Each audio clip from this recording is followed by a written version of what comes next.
The repair bay was cold and quiet at this hour, and Marcus Webb liked it that way. He had been working on the Zentauri battlecruiser for 6 hours now, his hands moving with a precision that came from decades of practice. And he showed no signs of stopping anytime soon. Threshold Station never truly slept. But Bay 7 was the forgotten corner of the massive space station, where few beings ventured unless they had no other choice. And that suited Marcus perfectly. He was known among the other mechanics as the silent human, the one who took the jobs nobody else wanted, the one who arrived before the lights came on and left long after they dimmed. A Krell mechanic named Torval had once tried to invite Marcus to a multi-species gathering in the recreation district, and Marcus had politely declined with a simple shake of his head. That was 3 years ago, and Torval had stopped asking, though he still nodded respectfully whenever their paths crossed. Marcus preferred the company of broken ships and damaged hulls, for they asked nothing of him except his skill, and they never questioned the shadows behind his eyes. Tonight, he was replacing a damaged power coupling that had nearly killed the Zentauri crew during their last jump, and he worked with the care of a surgeon performing the most delicate operation. Every connection mattered. Every seal had to be perfect, because somewhere out there, a crew would trust their lives to his work, would not fail them. The station hummed with the distant sounds of 1,000 different species going about their business. But here in Bay 7, there's only the soft whir of his tools and the steady rhythm of his breathing. Marcus paused for a moment and touched the metal tags hanging around his neck, hidden beneath his work suit, and his lips moved in a silent prayer that no one else could hear. Then he returned to his work as if nothing had happened. Threshold Station was a marvel of galactic cooperation, a place where hundreds of species came together for trade and diplomacy and the exchange of ideas. And humanity had been part of this grand community for only 20 years. First contact had changed everything for the human race, opening doors to technologies and cultures beyond imagination. And most humans had embraced this new chapter with enthusiasm, but some humans, like Marcus, carried something heavy inside them that made celebration difficult. Finished the power coupling and moved on to the hull integrity sensors, noting 3 that needed replacement and 2 more that required recalibration. His datapad beeped with an incoming message from Station Command, and he glanced at it without much interest. A diplomatic vessel had been damaged during docking and required immediate repairs, and it was being assigned to Bay 7 because all other bays were occupied. Marcus read the name of the ship and its owner, Ambassador Kethver of the Valorian Confederacy. The Valorians were one of the most respected species in the Galactic Council, known for their wisdom and their strange ability to sense the emotions of other beings. Marcus had heard stories about them, but had never met one in person. He supposed it was about to change. The next morning, the diplomatic vessel arrived in Bay 7, and Marcus got his first look at Ambassador Kethver. As she descended the boarding ramp, she was tall and graceful, with pale blue skin that seemed to shimmer in the artificial light, and her large dark eyes swept across the repair bay with obvious curiosity behind. There came 2 assistants who carried themselves with the nervous energy of people who worried about everything. Marcus approached and offered a small bow of greeting, which was the polite custom when dealing with diplomatic personnel. "I am Marcus Webb," he said in a voice that was quiet but clear, "and I will be handling your repairs." Kethver studied him for a long moment, and her head tilted slightly to one side as if she was listening to something only she could hear. "Thank you, Marcus Webb," she replied, and her voice was like music, soft and melodic. "We experienced an unexpected malfunction during our approach, and I am grateful for your assistance." Marcus nodded and walked toward the ship, already cataloging the visible damage in his mind.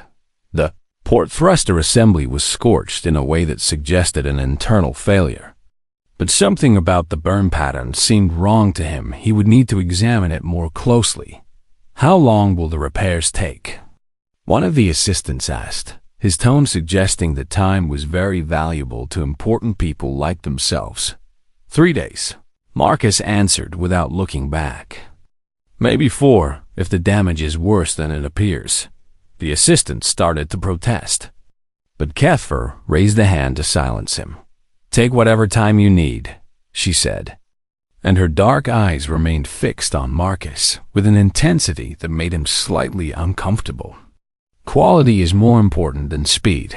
Marcus appreciated that sentiment more than she could. No, he spent the rest of the day conducting a thorough inspection of the vessel, and what he found troubled him. The thruster failure had not been a malfunction at all. Someone had deliberately sabotaged it in a way designed to look accidental. He reported his findings to station security and continued with his work. Keeping his suspicions to himself over the next 2 days, Kethfer returned to Base 7 several times, always with questions about the repairs that seemed designed to extend their conversations. Marcus answered her questions with his usual economy of words, but he found himself oddly grateful for her company. There was something about the way she listened that made him feel like she truly wanted to understand, not just the technical details, but something deeper on. The 3rd day, she arrived with a container of food from one of the station restaurants, and she sat on a supply crate while Marcus worked. You are very dedicated to your craft, she observed. I have watched you treat this vessel with more care than some beings show to their own children. Marcus paused his work and looked at her.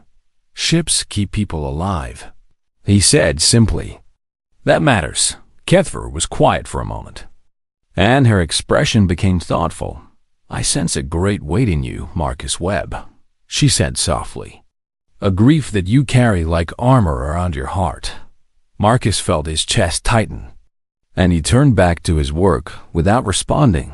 He did not see Kethfer notice the metal tags that had slipped partially out of his collar, glinting in the light before he tucked them away, but she noticed everything, and now she had more questions than answers about this quiet human mechanic who repaired ships as if his soul depended on it.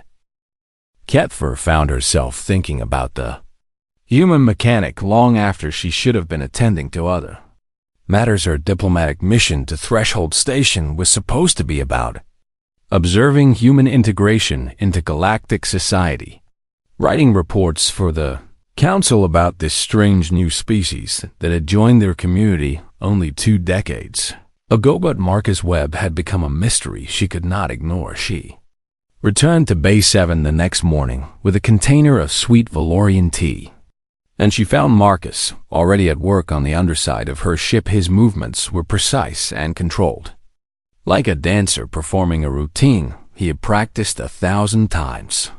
Good morning, she called out, and Marcus slid out from beneath the hole on a wheel platform. His face was smudged with lubricant, and his eyes looked tired, and she wondered if he ever truly rested. Ambassador, he acknowledged with a small nod.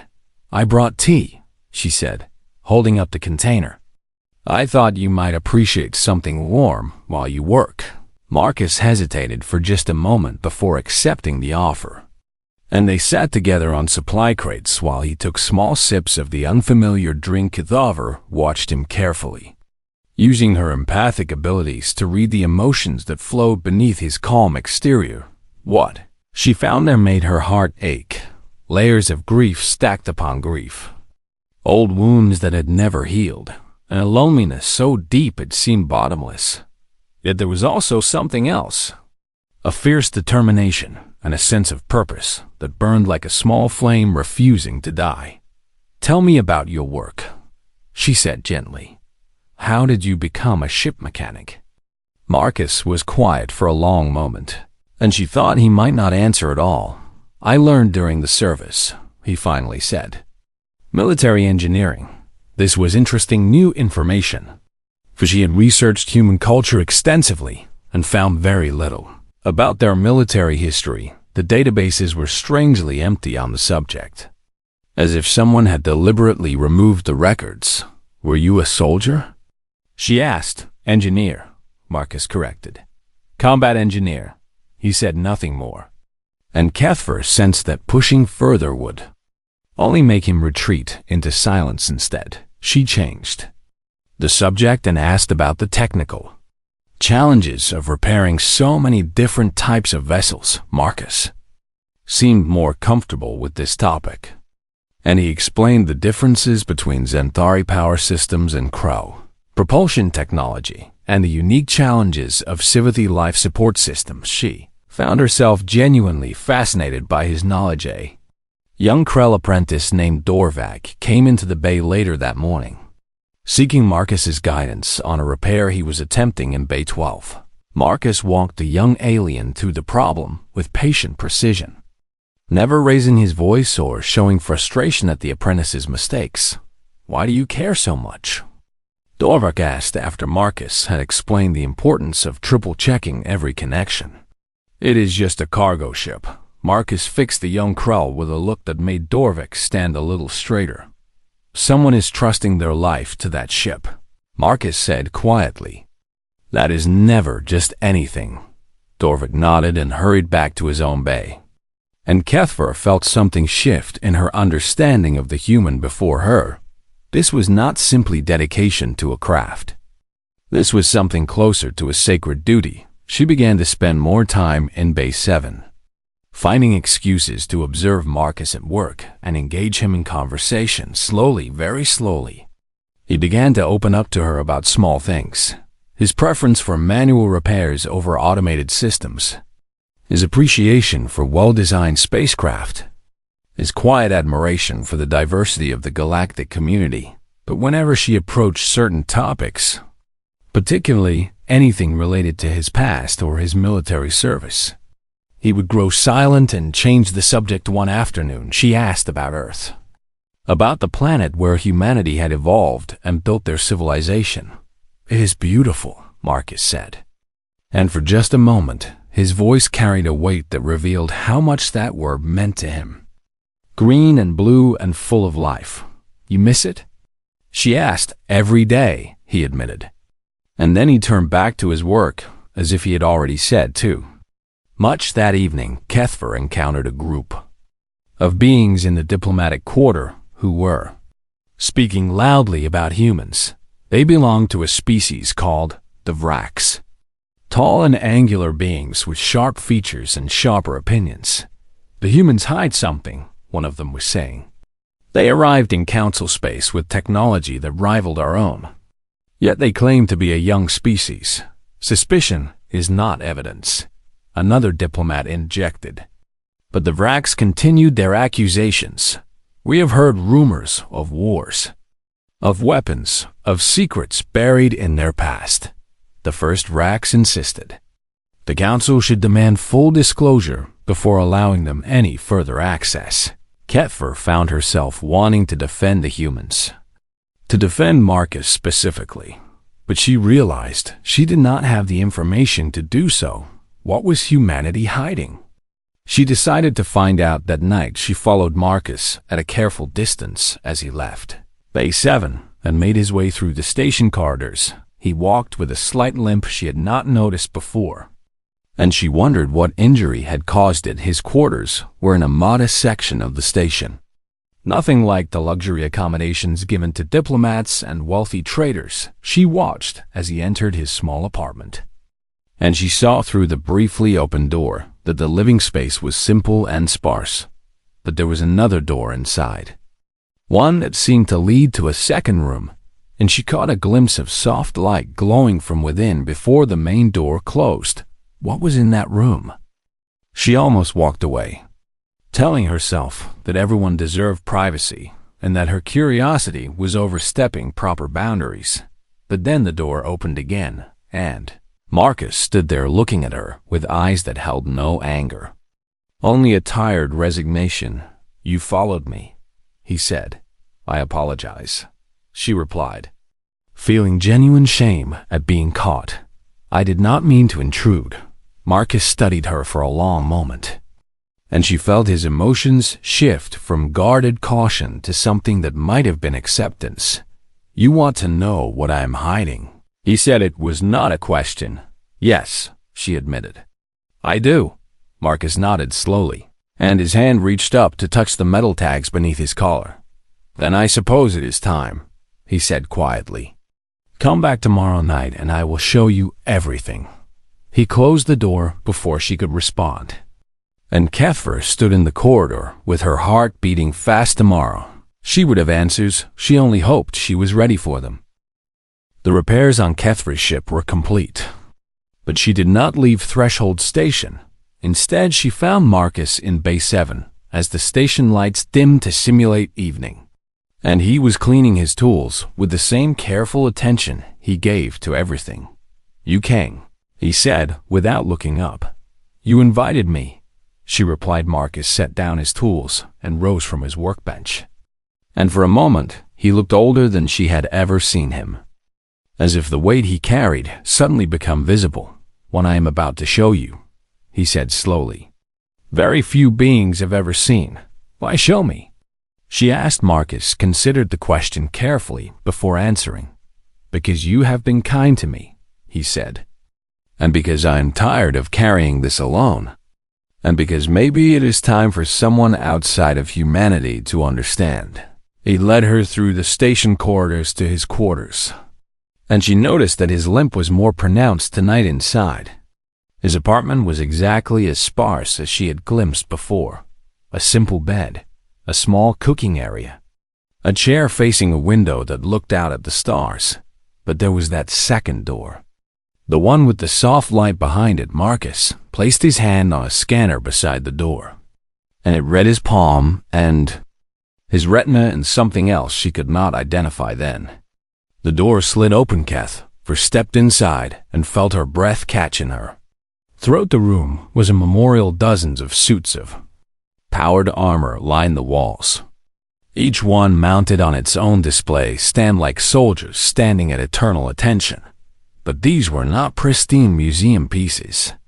Every suit was damaged. She saw plasma burns that had melted through chest plates, projectile impacts that had torn through arm segments, deep gouges from weapons she did not recognize. Each suit had a Varuzinage nameplate mounted below it with a name and rank and dates. Corporal Sarah Chun, Sergeant James Okoye, Lieutenant Maria Santos, Private First Class Ahmed Hassanda. Names went on and on the walls.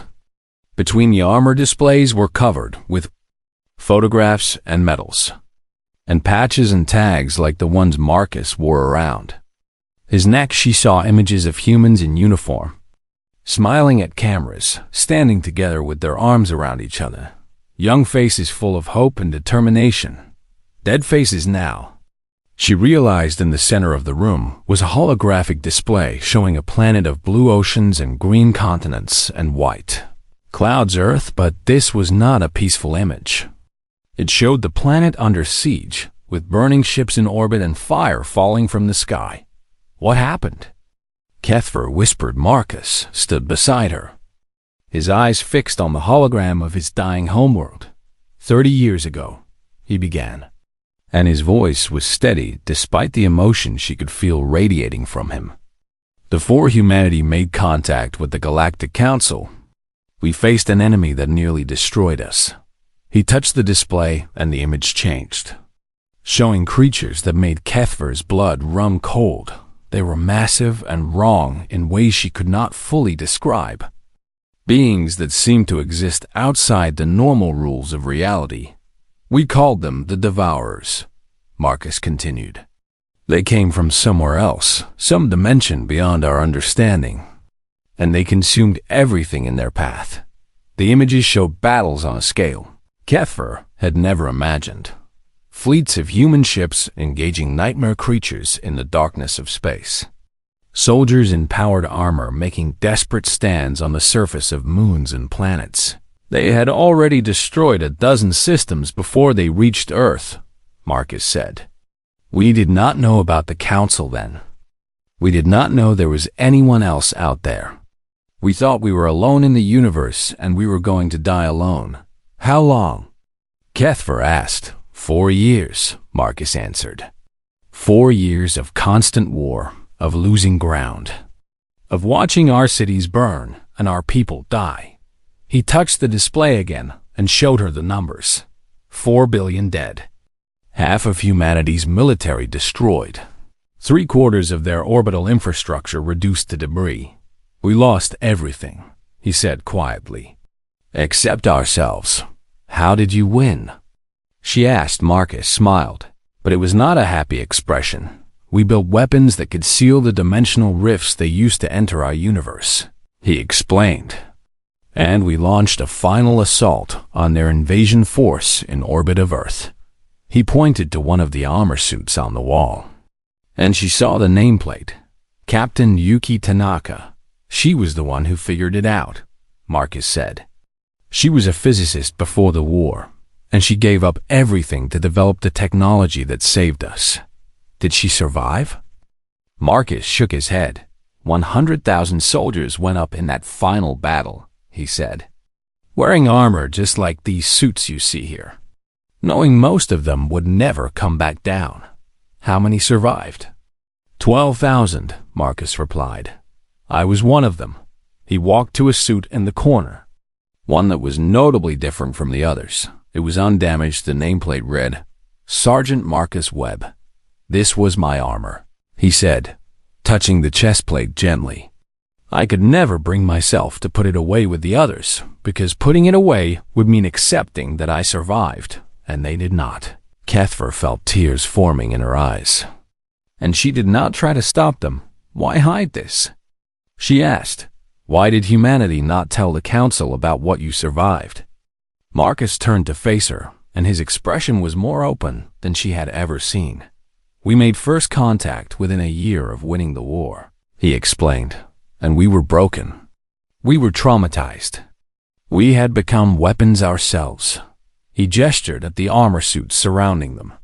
The council species were peaceful. He continued, they had never faced an existential threat like we had. They had never known what it means to fight for survival with everything you have. You were afraid they would fear you. Kethver realized we were afraid of what we had become, Marcus corrected. And we wanted to be something else. We wanted to heal. We wanted to be neighbors and friends instead of soldiers and weapons. He pulled the metal tags from beneath his collar and held them in his hand. Every veteran agreed to seal their records and hide their pain, he said. We buried our war so that we could have a chance at peace. Kethver looked around the memorial room, at all the faces and names and damaged armor. But you could not let them go, she said softly. No, Marcus admitted. I saved every suit I could find. I gathered every photograph and medal and memory. I built this memorial because someone had to remember. And the repair work? She asked, understanding beginning to dawn. I cannot save them, Marcus said, and his voice finally cracked with emotion. But maybe I can save someone else. Every ship I repair is a life I might be able to protect. Kethver crossed the room and took his hands in hers. You have been carrying this weight for 30 years, she said. All of you have, Marcus nodded, and she saw tears on his weathered face for the first time. Does the council need to know? She asked gently before Marcus could answer. The station alarms began to wail. Red lights flashed throughout the memorial room, casting strange shadows across the damaged armor. Marcus immediately moved toward the door, his soldier's instincts taking over. That is a hull breach alarm, he said. Multiple sectors. He looked back at the memorial room, at his armor standing silent and waiting. Then he looked at Kethver. We need to go, he said. There will be people who need help. They ran together toward the chaos, leaving the memorial behind. But Kethver knew that whatever came next, the secret could not stay buried forever. The truth about humanity was about to come into the light. The station was in chaos when Marcus and Kethver reached the main corridors. Beings of every species ran in every direction, some carrying children, others helping the wounded. All of them wearing expressions of pure terror. Security announcements blared from speakers overhead, directing civilians to emergency shelters. But the instructions were barely audible above the screaming. Marcus grabbed a passing security officer by the arm. What happened? he demanded. Coordinated attacks, the officer gasped. Explosions in multiple sectors. Hull breaches in the civilian quarters. The defense grid is offline. Who is responsible? Keffer asked. Vrax extremists, the officer spat. They have taken hostages in Section 12. They are executing anyone who tries to approach. The officer pulled free and continued running toward the nearest breach. Marcus stood very still for a moment, and Keffer could feel the transformation happening inside him. The quiet mechanic was disappearing, and something else was taking his place. How many hostages? Marcus asked, his voice suddenly flat and focused. I do not know. Keffer answered. Dozens, maybe. Marcus nodded once and turned toward his quarters. Where are you going? Keffer called after him. To get my tools. He replied without slowing down. She followed him back to his apartment. Understanding what he meant by tools, he was going to open the memorial room inside. Marcus moved with a speed and purpose she had not seen in him before. He walked past the rows of damaged armor, past the photographs and medals and memories, until he stood before his own undamaged suit. For a long moment, he simply stared at it. I promised myself I would never wear this again, he said quietly. I told myself I had left the war behind. Keffer stepped forward and placed a hand on his shoulder. But you never left them behind, she said, gesturing at the memorial around them. No, Marcus agreed. I never did. He reached out and touched the activation panel on the armor's chest. The suit hummed to life, and lights flickered across its surface as systems powered up for the first time in nearly 3 decades. A synthetic voice spoke from the armor speakers. Welcome back, Sergeant Webb. It has been 29 years, 7 months since last activation. All systems nominal. Marcus began removing his work clothes with efficient movements, revealing a body covered in old scars that told their own story of the war he had survived. You do not have to do this, Keffer said. Even though she knew he did. Yes, I do, Marcus replied. I have spent 30 years trying to atone for the friends I could not save. Maybe tonight I can actually save someone. He stepped into the armor, and it closed around him like an embrace. And suddenly he was not Marcus, the mechanic, anymore. He was Sergeant Webb of the Terran Defense Force, survivor of the Siege of Earth. One of 12,000 who had made it through the final battle. The armor made him larger and stronger and faster. And his movements changed. To match. Stay here, he told Keffer as he moved toward the door. I am coming with you. She insisted. He paused and looked back at her through his helmet's visor. Then stay behind me, he said. And when I tell you to run, you run. They moved through the station together, Marcus leading the way with a confidence that seemed impossible given what they were walking into. Navigated the damaged corridors with an instinct that came from years of fighting in worse conditions. And he sealed breaches with emergency patches as they passed. They encountered a group of wounded civilians trapped in a corridor that was rapidly losing atmosphere. Marcus did not hesitate. He tore through the blocked passage with his armored hands and carried the injured to safety, directing Keffer to guide the others. Go to Emergency Shelter 7, he told them. Stay there until security gives the all clear. They stared at him with wide eyes. This armored human who had appeared like a ghost to save them. What are you? One of them asked. Just a mechanic, Marcus replied. And then he was moving again. Section 12 was sealed behind emergency bulkheads, and the atmosphere beyond them had been deliberately vented by the attackers. A squad of station security officers stood at the barrier, their faces showing frustration and despair. We cannot reach the hostages, one of them explained. The Vrax have sealed themselves in with 30 civilians. They are killing one every 15 minutes until their demands are met. What do they want? Keffer asked.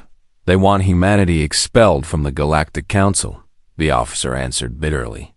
They claim the humans are hiding something dangerous and that the Council should cast them out. Marcus stepped forward and examined the bulkhead. "I am going in," he said. "That is impossible," the officer protested. "The corridor is depressurized. You would die before you reached them." Marcus tapped his armored chest. "No, I would not," he said before anyone could stop him.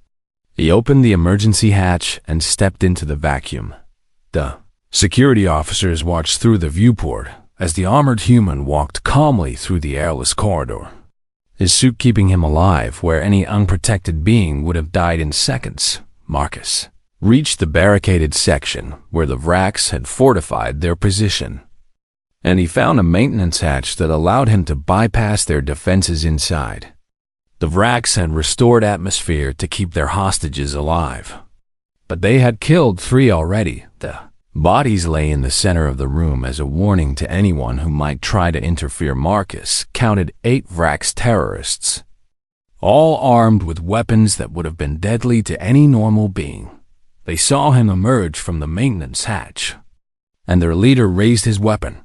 "Stop there," the Vracs commanded. "One more step and we kill them all." Marcus's voice came through his helmet speakers, amplified and distorted into something cold and hard.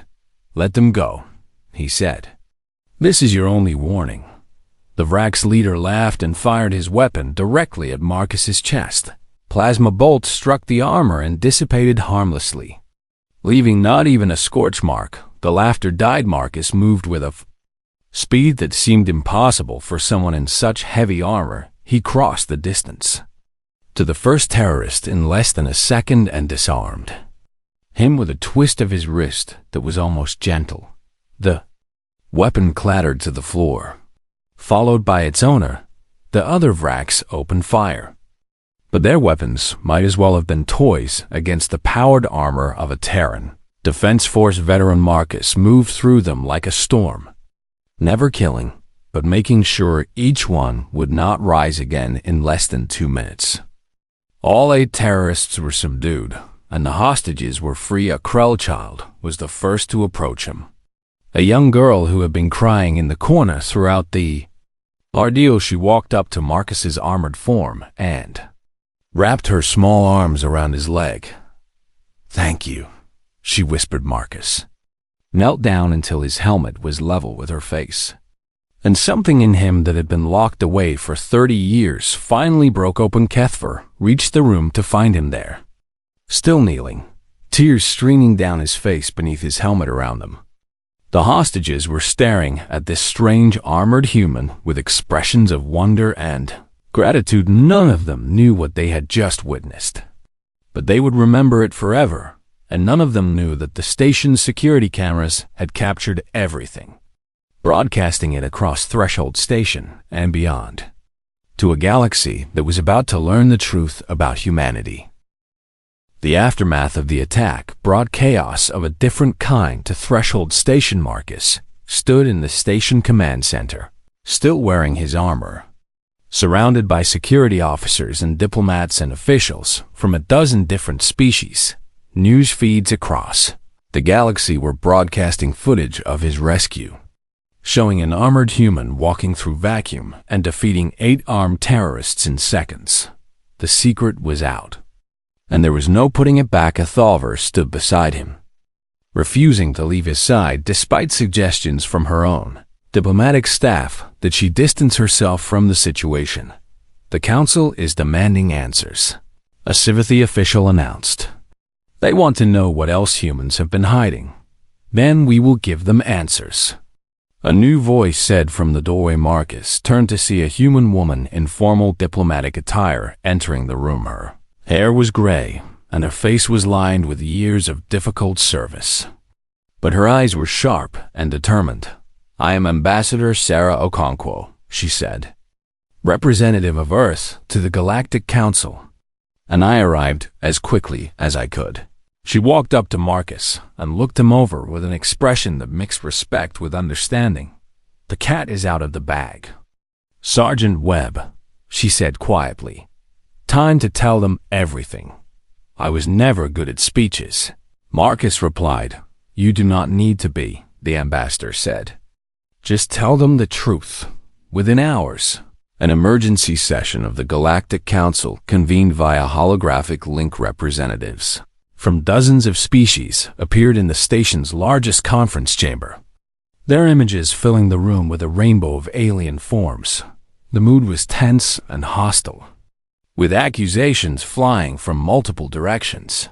The humans have been hiding military capabilities far beyond what they disclosed. One representative shouted, "What else are they concealing?" Demanded another. "They could be a threat to the entire council." A Vrax diplomat insisted, despite the fact that his own species had just committed an act of terrorism. Ambassador Okonkwo raised her hand for silence. And gradually the chamber grew quiet. "You want truth," she said. "Very well. Sergeant Webb will give you truth." Marcus stepped forward, feeling the weight of 1,000 eyes upon him. He had faced worse, he reminded himself. He had faced the Devourers themselves. This was just talking 30 years ago, he began. Humanity faced extinction. He activated a display that showed the images from his memorial room. The Devourers emerging from their dimensional rifts, the burning ships. The dying Earth gasps filled the chamber as the alien representative saw for the first time what humanity had survived. Marcus told them everything he told them about the 4 years of constant warfare, the billions of dead, the desperate final battle in orbit of Earth. He told them about the 100,000 soldiers who had gone up knowing they would not come back down, and the 12,000 who had somehow survived. He told them about humanity's choice to hide the war, to seal the records, to bury the trauma in the hopes of building something better. "We did not hide a weapon from you," he said finally. "We hid a wound." The chamber was silent when he finished. Sheketh stepped forward to speak. "I have spent weeks with Marcus Webb," she said, and her voice carried the weight of her diplomatic reputation. "I have felt his grief and his dedication and his honor with my own senses. Humanity did not deceive the Council to protect a threat," she continued. "They deceived the Council to protect themselves while they tried to heal. We need to ask ourselves what kind of community punishes a species for trying to overcome their trauma," she concluded. "What kind of council rejects those who chose peace when they could have demanded power?" Her words hung in the air, one by one. Representatives from smaller species began to speak. A Krell delegate told of how human traders had protected his colony during a pirate attack. Asking nothing in return, a Sivathi delegate described how human engineers had improved their medical ships, saving thousands of lives. More testimonies followed. Stories of humans teaching and helping and building, all while carrying their secret pain. Finally, the first speaker of the council called for order. "We have heard the testimony," the ancient being said. "Now we must decide." The debate lasted for hours, but in the end, the decision was clear. Humanity would remain a full member of the Galactic Council. The siege of Earth would be entered into the official records as a tragedy to be honored, not a deception to be punished. Human veterans would be offered support from Council psychological services if they wished it, and a joint memorial would be built on Threshold Station to honor all who had fallen in the war against the Devourers. But the most important part of the decision came last. Humanity's choice to seek peace after war is not a weakness or a deception. The first speaker announced, "It is the most profound demonstration of wisdom this council has ever witnessed." In the weeks that followed, Marcus was offered commendations and promotions and political positions from a dozen different organizations. He declined them all. "I am a mechanic," he told anyone who asked. "That is all I want to be." But something had changed in him, a lightness that had not been there before. Other human veterans began reaching out. Many for the first time in decades. They shared stories and memories and grief, building a community that had been missing since the war ended. Marcus returned to Base 7 and resumed his work. But now he allowed Darvak, the Krell apprentice, to assist him regularly.